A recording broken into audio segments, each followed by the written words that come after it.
Welcome to Binge Breakthrough, the podcast designed to help you finally break through the barriers that keep you stuck, feeling out of control around food. I'm Master Certified Coach Jane Pilger, and I want you to know that no matter how long you've been struggling or what you've tried, food freedom is possible, and I'm here to show you how. After years of therapy, eating disorders treatment, restrictive diets, and reading all the books, I was still stuck in the on-again, off-again cycle of restricting and binging until I was able to see it all from a new perspective that changed everything. Each week, I will share the strategies, tools, and mindset that allowed me to overcome my decades-long battle with binge eating. Your journey to body trust starts now. Let's dive in. Hello, trusted listener. Welcome to Binge Breakthrough. I consider you a trusted listener because I trust that you are listening to this podcast for a reason. I trust that you are going to hear something today that is insightful and impactful on your journey with food. So last week, we talked all about the topic of restriction. And if you didn't listen to the episode, I highly recommend that you go back and you check it out. You can absolutely listen to this episode with zero reference or knowledge about last week's episode, but I bring it up so that you can make sure that you have listened to the episode on restriction, because restriction is one of the primary causes of binge eating. So it's so important to understand what is restriction, what are the different types of restriction, how might it be showing up in my life. And the reason that I bring that up in reference to today's topic is that they really are related. A lot of times when we are restricting, we're really disconnecting from ourselves. We're not really in tune with ourselves, with the signals that we're getting from our body, with what we actually need. We're really trying to control ourselves and make these decisions kind of outside of ourselves. So this brings me to today's topic, and today's topic is attunement. Now, you may be a person who, like me, has listened to a lot or taken in a lot of information on the topic of binge eating. And I'm going to guess you may not have heard a lot about the subject of attunement. What is attunement anyway, and what does it have to do with binge eating? This is exactly what we're going to talk about today. Now, if you've been following me or listening to me for any period of time, you might know that I love the resource Word Hippo when it comes to looking up words, looking at definitions of words or looking for synonyms. If I'm trying to name a feeling, how am I feeling right now? And I might not know exactly what that feeling is, but I kind of know what family it's in, or maybe what ballpark it's in. I go to Word Hippo. Word Hippo is an amazing resource. You can just go to wordhippo.com, or you can download the app Word Hippo, and you can type in a word that, let's say I'm like, I'm feeling it's in the family of frustrated, but it's not exactly frustrated. I can go type in the word frustrated. It will give me several definitions. It will also give me a lot of synonyms, and I can then look and see, there's the word. That's the word that really resonates with me. So I use the resource Word Hippo a lot. And of course, I went to, as I thought, I'm going to talk about the topic of attunement, I went to Word Hippo to look at what is the definition of attunement anyway. And I looked at 3 different words, all in the same family. So the first definition, the first word that I looked at is attunement. So the definition, the primary definition that came up is the quality of forming a pleasing and consistent whole, H-W-H-O-L-E, like the whole, not just parts, the whole of something. And some of the words that were synonyms for attunement were harmony, coherence, and integration. Now, when you hear these words, harmony, coherence, and integration, I'm going to guess this does not sound anything like your experience with food, your experience with binge eating or feeling out of control with food sometimes. You might be thinking to yourself, what are you talking about? Harmony, coherence, and integration. That is the opposite of what I feel and what I experience with binging or with these episodes with food. Yes, I get it. I understand.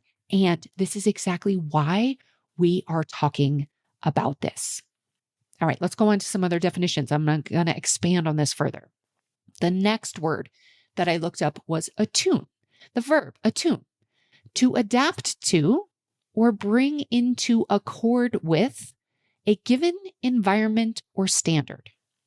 So some of the synonyms offered were adjust, adapt, familiarize. Now, you might be starting to kind of put the dots together in terms of why I'm talking about this, how this relates to binge eating. But just in case you're not, it will all come together. But what are we going to do here? We want to adapt, bring into accord with, familiarize with. We want to familiarize ourselves with ourself. Okay, I'm going to tell you the third definition, and then we're going to expand a little further. Attuned. This is the third word that I looked the definition up in Word Hippo. Definition of attuned, being accustomed to or brought into harmony with.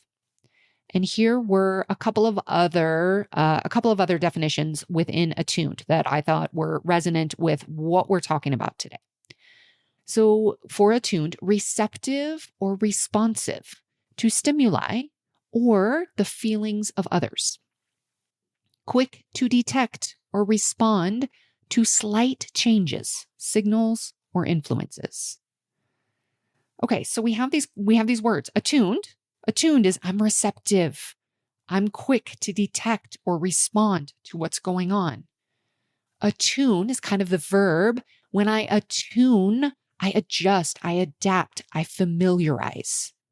So that's kind of the verb part, is what I'm doing when I attune. If I am attuned, I'm receptive, I'm responsive, I'm in harmony. I can detect or respond to changes or to signals. I'm attuned. We can think about like tuning in. I'm attuned. I'm tuned in. And then attunement happens when it's like I've formed a pleasing and consistent whole. Attunement is harmony, it's coherence, it's integration. So the reason that we're talking about this is ultimately the goal, and so much of the work that I do with my clients is helping them to understand how to attune to yourself, how to adjust, how to adapt, how to familiarize yourself with yourself. If you've been listening to me for any period of time, you know I talk about awareness a lot. We can't change what we're not aware of. So much of what we do in a lot of areas, but especially with food, so much of what we do, we've done it so many times, it's kind of on autopilot. The brain likes to adapt. It likes to be efficient. It likes to put things on autopilot because that's what the brain does. Seek pleasure, avoid pain, use as little energy as possible. How does it use little energy? It puts things on autopilot, those things we do on a regular basis. We're not even aware so many times of what's going on. So part of this process is we want to become aware. And how we become aware is we attune to ourselves. We tune in. What's happening for me? What's going on? We can also use the word, we can bring in this concept of connection. I talk a lot about connection, connecting with yourself, connecting with your body, connecting with the physical sensations in your body, connecting with your emotional experience. This whole idea of attunement actually takes the idea of connection even deeper. It's like we're taking connection to an even deeper level when we are attuning to ourselves. Because we're not just connecting, we're tuning in. We want to be receptive. We want to be responsive. We want to be quick to detect what's happening. Here's what happens for a lot of us. We don't even realize something's going on in our body, whether it's physically, whether it's emotionally, whatever. We literally have no clue. And then the next thing we know, we're just in that same familiar place, whether it's surrounded by rappers, whether we've gone to the drive-through and we're now in our same pattern where we're trying to find a place to hide the trash. I used to drive around and throw my trash away at at gas stations. So I would drive from convenience store to convenience store, or the bakery to the convenience store, to the next convenience store, to the grocery store. And I would eat in my car. And at least one or two of the places, I would be sure that I got a bag. Number one, I did not want anyone to see what was the contents were that I was buying. So at least if I bought a bag, number one, I could hide whatever was in there just in case anybody saw me. And then number two, if I had the bag, then I could put all of my wrappers, all of my things into the bag, tie it up, stop at a gas station on the way home, and throw that bag away so that nobody else would know and nobody else would see it. So that's what I would do. Now, so this is kind of what happens. It's like, we don't even realize anything's going on. Then all of a sudden, next thing we know, there we are again. We have, if it was me, I'm in the car and there's all my wrappers and my boxes and all the things that I've eaten on my passenger seat. And I've got the bag and I'm putting them all away. And I'm just thinking, oh my gosh, I cannot believe I have done it again.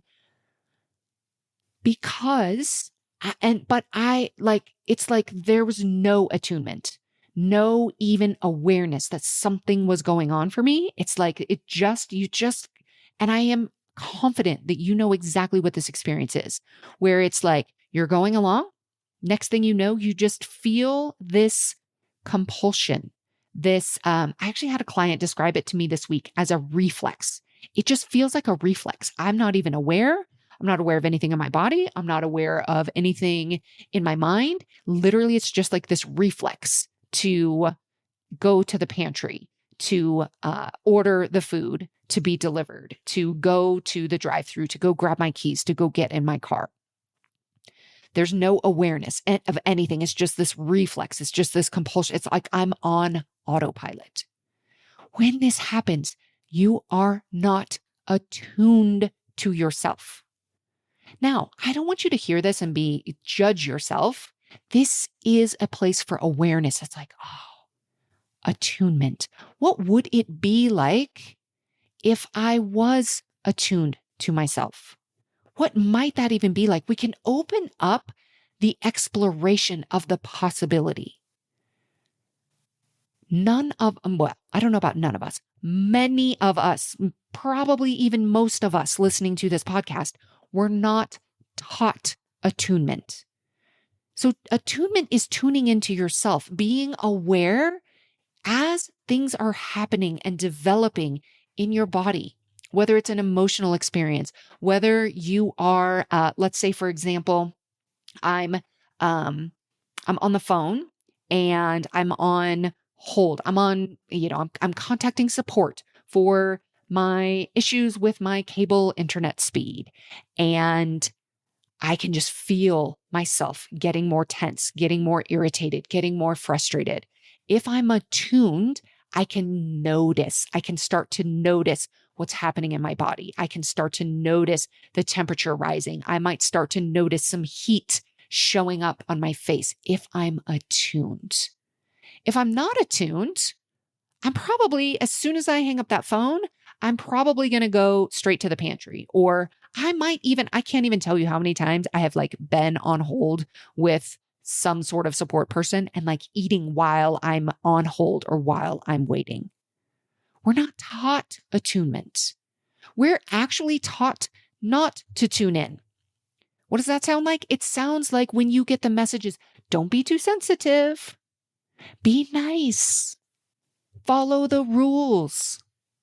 Don't listen to yourself. Listen to your parents. Listen to your teachers. Listen to other people. Eat this. Don't eat that. Dress this way. Conform your body in this way. Follow this career path. We've received so many messages over our entire lifetime that have taught us not to tune in. Attunement is a skill. It's a practice.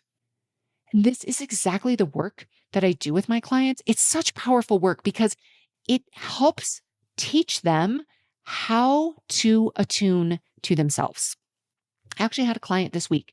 She was talking about this week she was able to notice she had several things going on in her life between family and work and other things. And she said she was so aware. She was aware of what was happening in her body. She was aware of what was happening with her nervous system. She was aware of what was happening as it was happening. And then she was aware of the thoughts that came in of, oh, we've had this really hard week. Maybe we should have this ice cream. It would really feel better. She was able to see it all. She was able to attune to all of it. She was even able to see as some of the stress dissipated, she was able to even feel the response in her body as things changed. And she was like, this was such a different experience for me to actually be able to see and to witness it in real time and to become aware of just how disconnected I've been in the past from my experience. Now, here's the other thing. When we go back to attunement, the definition of attunement, it's harmony, coherence, integration. This is powerful work because what does that mean? It means we become harmonious with all of the parts of us. This includes the parts that want to have ice cream at the end of a hard week. It includes the parts that get really frustrated. It includes the parts that think we're so weak we just can't handle it. It includes all of those parts. Here's what happens so often. We don't like those parts. We're like, no, I don't like that part of me. I don't want to have these thoughts about food will make it feel better. I don't want to have these times where I just don't do the things I said I was going to do. I don't like that. I don't want it. I don't want that part of me. But that part of you is there. It likely is there for a reason. It has something to tell you.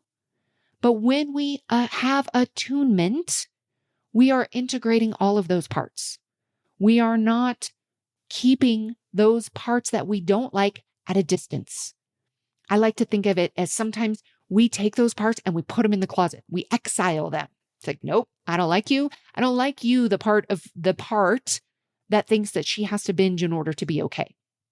Or for whatever reason that she's binging. I don't like that part that binges. I don't want to binge. You are exiled and you are now in the closet. Well, of course she's going to speak up or she's going to feel very inferior because she's been exiled. So part of attunement is attuning into all of us, including those parts that feel scared or overwhelmed or uncertain. Whatever those parts are, we bring all of it in. So it's this harmony. So not only is it harmony and integration with all of us, it is this ability to adjust, to adapt.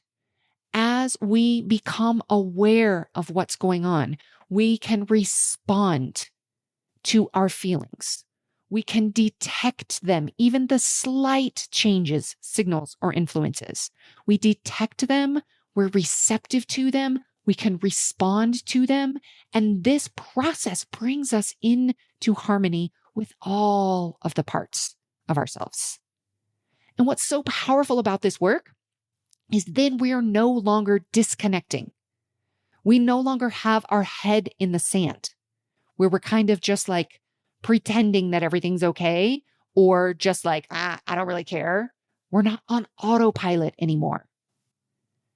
This is very brave work because we're looking at the parts of ourselves that we have rejected for so long. Those parts that we don't like. For you, it might be the sensitive part. Maybe it's the part that wants to binge. Maybe it's the part that is just really scared a lot of the times. Maybe it's the part that wants everyone to like them. we integrate, we bring into harmony all of the parts of ourselves. And what we do is we tune in. And one of my favorite ways is to tune in, or favorite ways to tune in, is through what I call the 3 powerful questions. These are the 3 powerful questions. Question number 1, what do I notice? Question number 2, what do I need? Question number 3, what's next? If you think about this process of attunement, it's like we're tuning in. We want to be receptive. We want to be quick to detect or respond to slight changes. That's what do I notice? What am I aware of? The second question, what do I need? We need to check in with ourselves. We are so used to tuning in to the needs of others. Chances are you are very attuned to others in your life. Now the practice is to tune into yourself. What do I need?